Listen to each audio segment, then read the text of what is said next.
Welcome to Nora Studios. Today we are talking about something every one of us is losing faster than time itself: our attention. We scroll, we swipe, we consume. And most of the time, we don't even notice how perfectly designed this system actually is. Not to inform us, not to educate us, but simply to keep us watching. Before we dive deeper, let's take a moment to look at the uncomfortable truth. Our attention has become an economic asset, and we are giving it away almost for free. Let's take a moment and look at what has actually been happening over the past 2 decades. Not in headlines, not in opinions, but in measurable behavior. Here on the left, we can see how long people are able to stay focused on a single digital task. In 2004, it was around 2.5 minutes. Today, it's closer to 40 seconds. A drop that doesn't need any dramatic interpretation. The numbers speak for themselves. Next to it, we have the average time people remain on a website before leaving. A similar pattern: every few years, our ability to stay with one thing shrinks a little further. And at the bottom, the opposite trend. Short-form content, the quick, instant swipe and forget type of media, has exploded. The less time we spend on anything, the more time we spend on everything. Together, these curves tell a simple story. Our attention isn't disappearing. It's being divided, fragmented, and constantly redirected, not by choice, but by design. Attention doesn't simply decline on its own, it fragments. And it does so because of how our digital environment is built. Most apps aren't designed to help us stay focused. They are designed to keep us present for as long as possible. Algorithms don't ask what we want. They learn what keeps us scrolling. And the more interruptions we experience, the harder it becomes to stay with one thing. Not because we've changed as humans, but because the system changed around us.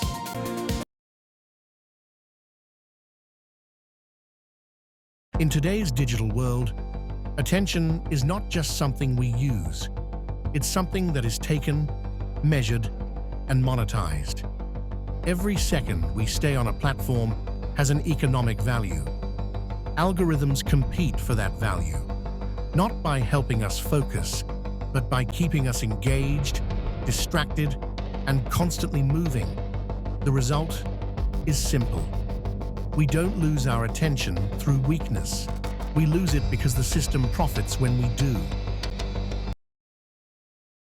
Children are not immune to the dynamics of the attention economy. In fact, they are often the most vulnerable. Research shows that early digital exposure is linked to increased distractibility, reduced task persistence, and greater difficulty maintaining focus. Not because children lack ability, but because their attention systems are still developing and are shaped by the environments we place them in. When attention weakens, the loss goes far beyond distraction. Deep thinking becomes harder because reflection requires uninterrupted time. Memory suffers as well. Without sustained focus, our brains struggle to store information, and even creativity declines because ideas rarely emerge in a mind that is constantly interrupted. In an attention-driven economy, these losses are not side effects, they are the cost. The attention economy is not accidental. It benefits specific actors in ways that are measurable and predictable. Platforms earn more when we stay longer, scroll further, and switch attention more frequently. Fragmented focus increases engagement, and engagement increases revenue. In this system, distraction isn't a problem, it's a business model.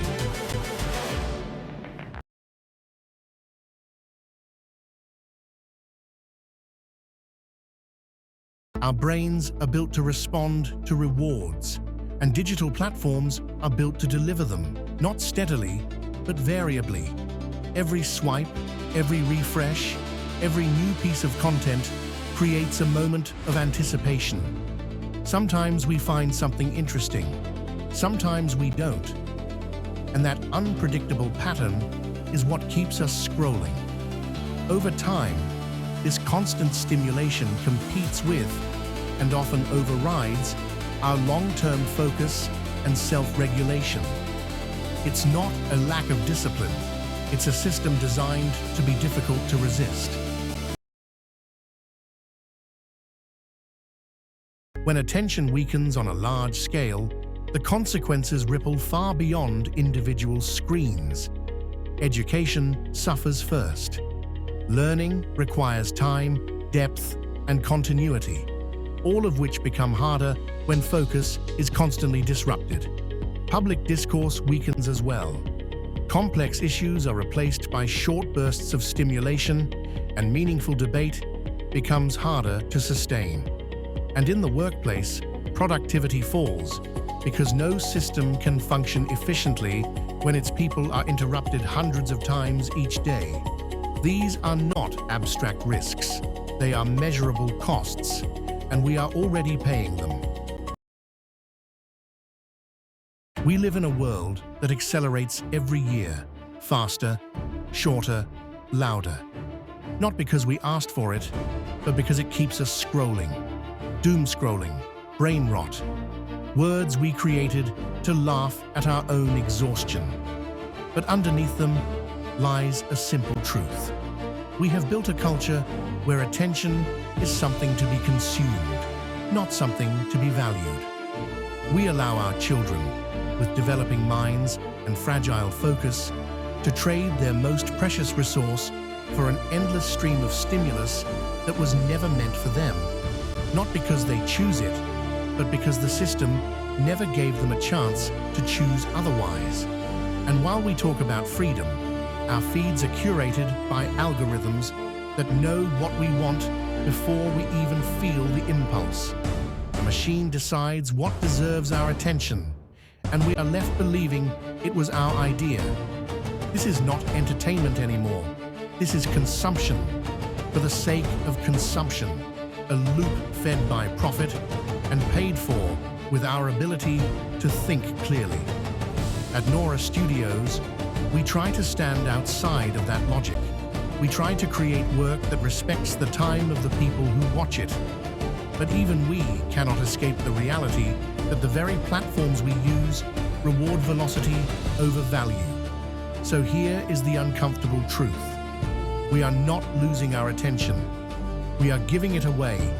One swipe, one tap, one perfectly engineered little hit of novelty at a time. And as long as attention remains the currency of this system, we will always pay more than we get back.